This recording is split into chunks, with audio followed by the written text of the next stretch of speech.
તો મધ્યપ્રદેશ બાદ હવે બિહારમાં ટ્રેનમાં આગ લાગવાની ઘટના બની છે। સાસારામમાં પેસેન્જર ટ્રેનમાં આગ લાગતા અફરાતફરી સર્જાઈ। ઘટના વહેલી સવારે બની, જ્યાં પ્લેટફોર્મ પર ઉભેલી સાસારામ પટના પેસેન્જર ટ્રેનના કોચમાં અચાનક જ આગ ભભૂકી ઉઠી।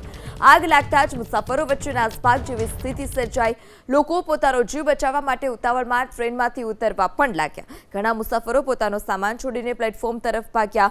ट्रेन सवारे 6:45 सासारामथी उपड़वानी हती। बोगीमां आग ट्रेन लागी हती, ज्यारे पहला आग लागी हती। शॉर्ट सर्किटने कारणे कोचमां आग लाग्यानी आशंका छे। फायरनी टीमे तुरंत ज आग पर काबू मेळव्यो।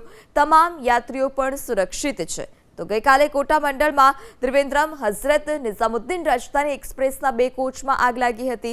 आ दुर्घटना सवारे रविवारे बनी हती, लगभग 5 वागे आसपास बनी हती। मध्यप्रदेशना आलोट स्टेशन नजीक पण बनी हती। आ 2 अलग अलग दृश्यो मध्यप्रदेश अने बिहारना। गईकाले मध्यप्रदेशना आलोट स्टेशन नजीक आ घटना बनी हती के ज्यां पण 2 कोचमां आग लागी, ज्यारे बिहारनी घटना आजनी वहेली सवारे कोचमां आग लागी।